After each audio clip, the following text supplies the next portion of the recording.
Welcome to UNAM Chicago's CAFÉ EXPRESSO, a space for bilateral conversations with people from all walks of life.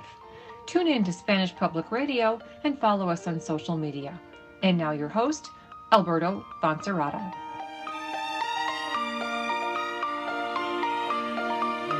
Welcome, everyone. My name is Alberto Foncerrada, and I am your host at Café Expresso. This is a program from UNAM Chicago and Spanish Public Radio.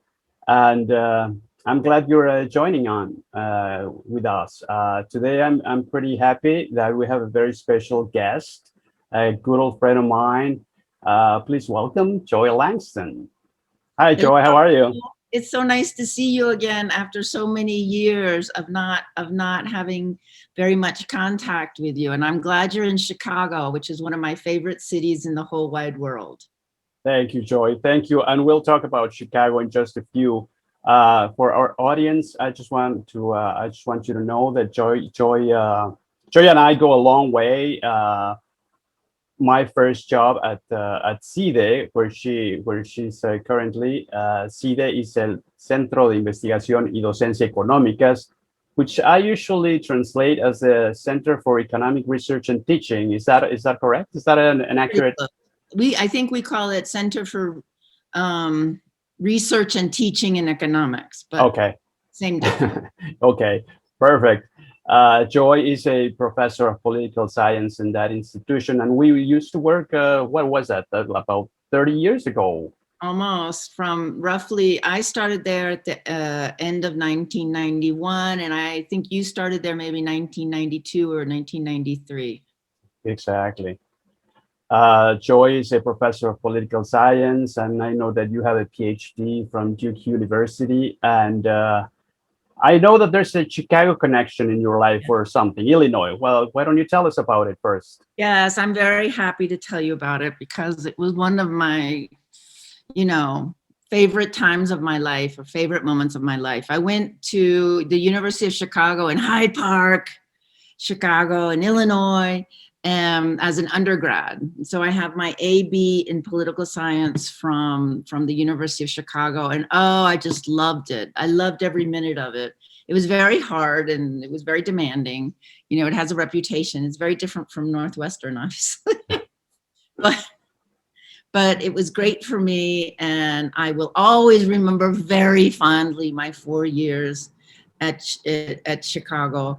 And then in 2017, for spring quarter, in which there was basically no spring, it was all sort of winter. In spring quarter 2017, I returned as a Tinker Fellow. And so I taught a course to undergrads, mostly undergrads, at the University of Chicago. And I was really happy to do so. And I gave them a course in campaigns and clientelism in Latin America. And I think they enjoyed it. I know I enjoyed giving it. It was a great course for me to give. Joy, we are about to enter, well, we actually already entered the phase of elections in Mexico. You are one of those rare people who know a lot about, from the US, who know a lot about Mexican politics and the dynamics. I think June 6th is the elections, right? Mm-hmm. And why don't you just give our audience kind of like an overview of what's going on? What's your take on this thing? What old vices remain? And where are we headed? Well, this is probably the most important midterm election since democracy, maybe the most important midterm election in the last 50 years. And why is this? First of all, because we have an extremely strong president in Mexico, Andrés Manuel López Obrador, who currently does not have very strong checks and balances because his party, Morena, controls both the House and the Senate, both the lower house of Congress, which is called the Cámara de Diputados, and the Senate. And so in that sense, it's very difficult for other parties, opposition parties, to put a brake on his policies. Now, obviously, some of his policies are perfectly normal, perfectly fine, good for the country, and others are very, questionable. he took the funds away from several academic organizations and secretaries of his own administration. It's very difficult to do scientific work because people's salaries are gone, because they don't have money for their laboratories anymore. So all sorts of different sort of rules, regulations keep on popping up because he has this control over both, or his party does, over both the House and the Senate, and he's a very powerful figure within his party. So basically what he says goes in terms of legislation. And that is just crucial. I mean, if you guys remember in the US, when Trump was in power, for the first 2 years, he also had control over the House and the Senate, and he was able to do a lot of things with that control. Well, the same thing with AMLO. And so these midterm elections will help determine whether he maintains his party's control over both the House and Senate. Okay, so that's the first thing. The second thing is parties back in 2007, 2008, I think it was then, it could have been a later one in 2014. They decided, well, it would be a really good idea if we held all the elections together because that would save money. You know, it doesn't save all that much money. And what it does is, if you have, so you have the federal elections, in this case, it's the Chamber of Deputies. All of them are being reelected. So then you also have 15 out of 32 governors are being elected. It used to be maybe 3 or 4 were elected at the same time as the midterm elections. Now it's 15. That's almost half of all the nation's governors are being elected on the same day as the Chamber of Deputy elections. What else? All the state congresses, so probably even more state congresses than 15 are being elected at the same time. And then what else? Ooh, something like 1,200 mayors are being, and city councils with them are being elected all together now. See, the problem with this is, what it does is, if you have a very powerful leader at the federal level, or even worse, as in 2018, if he or she is also on the same ticket, what it does is it creates very powerful coattail effects. And what does that mean is, when you have a good, powerful candidate at the top of the ticket, he or she basically helps everybody else from the same party on that ticket also get elected. And that's what happened. That's why Morena with its allies has a supermajority in the House, thanks to that.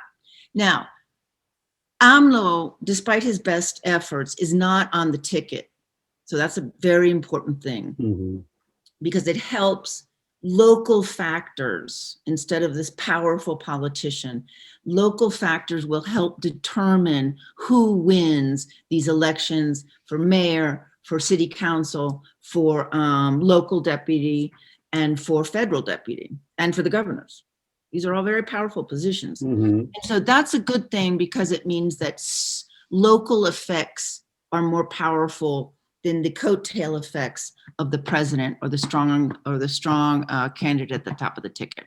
So this is obviously worrying President López Obrador enormously, because since he's not on the ticket, he's worried that his party will lose many of the spots that they won in 2018 because of him. And he's right to worry about that. However, what we're seeing in the gubernatorial elections is that out of 15, the Morena party's candidates are doing extremely well. So it's not that they're going to win every single one of these 15 gubernatorial races, but they may win, 8, 9, or 10, which is going to put Morena in a very good position electorally for the next presidential elections, which take place in 3 years. Now, constitutionally, López Obrador cannot run again. In Mexico, it's a single term in office of 6 years. You can never run again. Well, when you have massive majorities in the House and the Senate, you may be able to change the Constitution. Oh, And wow. that's Scary thought. scary. Let me pause you there. I just Go want to ahead. know for our audience, who's the other kind of like force? Is this coalition Va por Mexico the thing? It's basically the only thing. It's the only thing. So this is Right. kind of like a mix of old left party, all the right wing party, and the center. Is this kind of like a mix of all this? Well, basically, the PRD, which is the old left party, it hardly exists anymore because enormous numbers of its leaders and politicians made the jump to Morena between 2015 and 2019, basically. So the PRD, which was weak to begin with, is even weaker. So really what we're talking about is the PAN and the PRI and this sort of small vestige of the old left that didn't go to Morena. Those are the main parties in the Va por Mexico. It's interesting because the PRI has not really shown signs of life either. The PRI, except for the 2 elections for governor that were last year where it managed to win, which is very good for the PRI, now it has to face 15 elections. And it's not always the case, such as in Nuevo León. At the state level, with the Ve por Mexico is a national coalition. So that is for the Cámara de Diputados.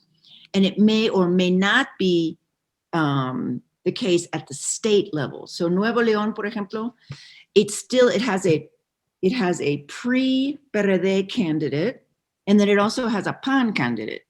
So you're splitting apart that coalition that is working at the federal level. And don't ask me why, because the PAN candidate is going to get like 9%, 10%.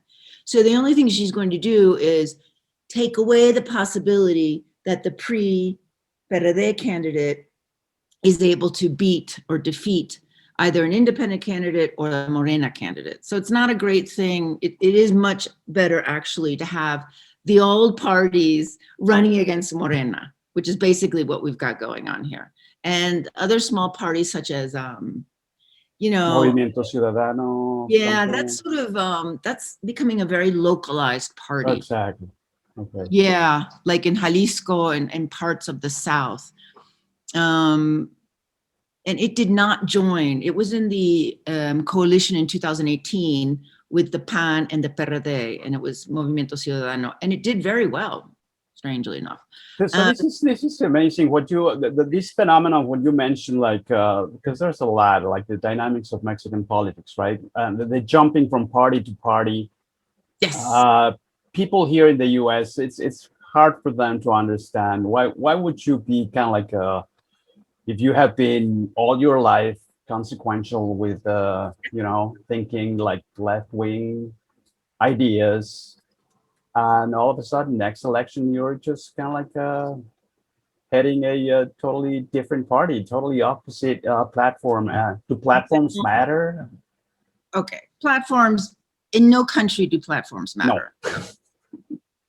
But basically, you're right. There is something called an ideology. And in Mexican politics, this was a really important thing that was good for the transition to democracy, was that there was a center-right party, the PAN, there was a center-left party, the PRD, and then there was like a centrist whatever party, which was a former hegemonic or authoritarian party, the PRI. And those 3 parties were very powerful. And for the last 20 years, but they were so powerful that they began to basically behave very badly, all 3 parties, and candidates from all those 3 parties. And so what you had is basically voters rejecting the traditional parties and politics of the democratization era, from basically 1994 all the way through 2018. And once you do that, all of the parties become weaker, yeah? And so this is why you get these weird, there are 2 things we're talking about here. One is parties entering into non-ideological coalitions. So it's like, yay, we'll have the PAN and the PRD together, even though they're ideologically very far apart. Yeah. And the PRI can go with them or not with them. It depends on the election. But that's one thing. It's very bad for voters. Voters, need to see that there's a difference between the PAN and the PRI and the old PRD. And they can't if they're all in the same coalition. Yeah.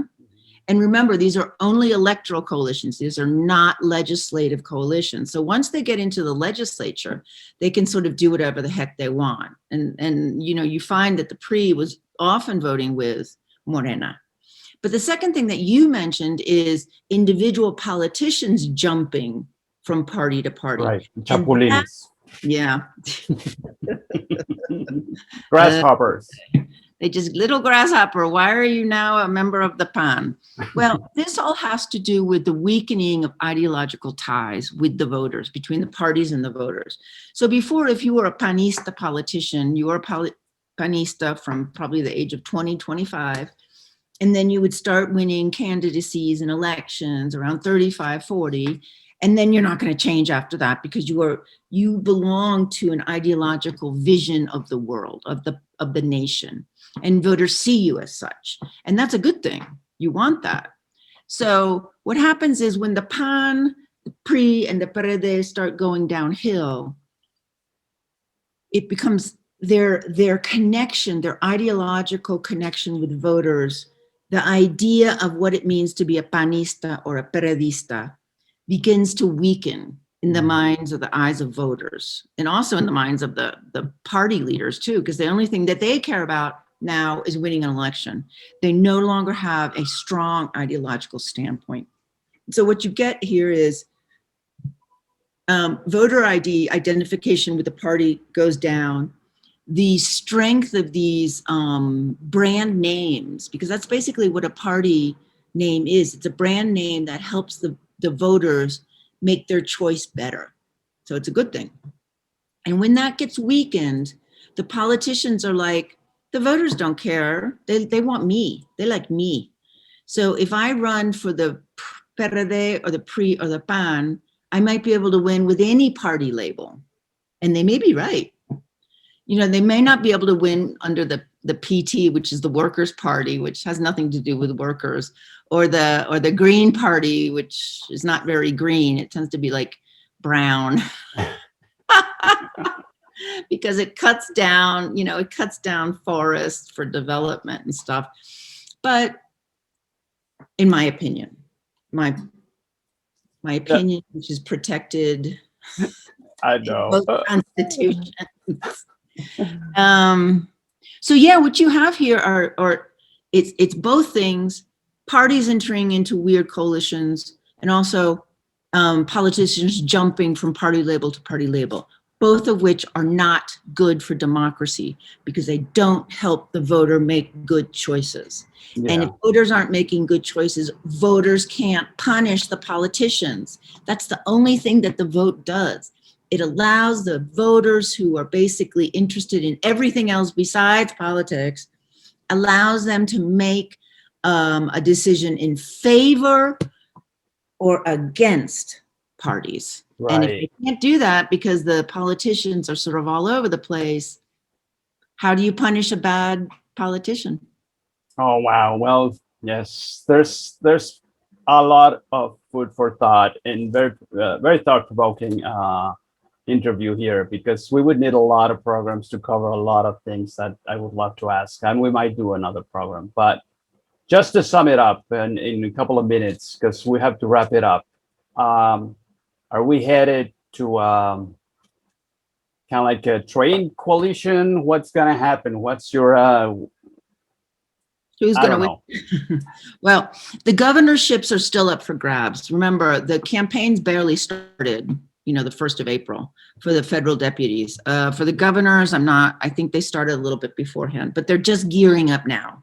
So apenas, yeah. So what you're going to have here are some really great campaigns, and you're already seeing, people getting very vicious out there, dragging up videos of this female candidate who had been talking to the leader of that very cult. I don't even like to mention it. It's just such a weird thing. And so they showed her, you know, in this conversation with the leader of this cult, and oof, you know, her opinion, her approval rating dropped like 7-8 points in a week. So you're going to see a lot of that. You're going to see a lot of negative attack campaigns, which in Mexico are not called attack campaigns or negative campaignings. They're called campaña de oposición. It makes me laugh that they avoid the term attack or negative. And so what you've got here is going to have some really great campaigns at the gubernatorial level, yeah? And that's going to not have so much to do with López Obrador, although obviously the Morena candidates are going to say, if I'm elected, then the state of, you know, X, Jalisco, Nuevo León, whatever it happens to be, right, I'm going to have a really good relationship with the president because I'm from his party. And so the state as a whole is going to do better. So that's an argument you're going to see a lot of. I think Morena will probably win at least 7 governorships, as it seems today. Okay. Again, could change radically. As it seems today, with the campaigns just starting, and remember the federal deputy campaigns for the single member districts. Mexico has a mixed system. It's complicated, but it's basically there are 300 districts in the nation. In those 300 districts, it's just like the United States. And so what you have is, you know, 3 or 4 people running around the district, bothering everybody. And I'm going to give everything you want to you, just vote for me. You know, you want better schools, you got better schools. You want more, you know, pavement, you got better pavement. So you're going to have very, very close run races at the local level. And what's going to be interesting to see is how many promises they make and whether people believe them. Because it's the same thing every 3 years. You know, they come down, oh, we're going to give you everything. And then they don't get anything. Right. So that's going to be interesting because it's really disconnected from AMLO right now. Finally, I would say, given how slow the rollout of the vaccine process is going in Mexico, by the 6th of June, it's going to be really interesting to see what percentage of Mexicans are vaccinated either once or twice, depending on their vaccine. I think that and economic growth, obviously, which is always important in an election. Economic growth is pretty stagnant right now. Many people are out of work. The federal government refused to give any sort of counter-cyclical spending. So there's no money. But that really drives your economy into the ground. So we're going to see what happens there. And the vaccine rollout, again, crucial. So if the governors can sort of make it seem like they're the ones responsible for a good vaccine rollout, then that may help them. But as it stands now, it's a federal policy, and that means the president gets all the credit or all the blame. So basically, too soon to tell. PRI is not doing great. The PAN is doing a little better, not so great. The PRD, again, almost nobody left. So it could be that Morena retains the mayoría, the majority, but probably will not win a super majority with or without its allies, as it did from 2018 to 2021. Wow, interesting. Yeah, very interesting. So many open questions, and we might have to do another interview after the election. I'm excited. You know, absolutely, absolutely. Let's do it again. Joy Langston, it's been a joy to see you again. Thank you for your insight on my country and on its complicated elections. We'll be talking more. And for all of you who joined me, I'm your host, Alberto Foncerrada. We'll have another Café Expresso in a couple of weeks, and we'll be seeing each other soon. Thank you so much. Take care. Thank you for inviting me. I appreciate it. Thank you.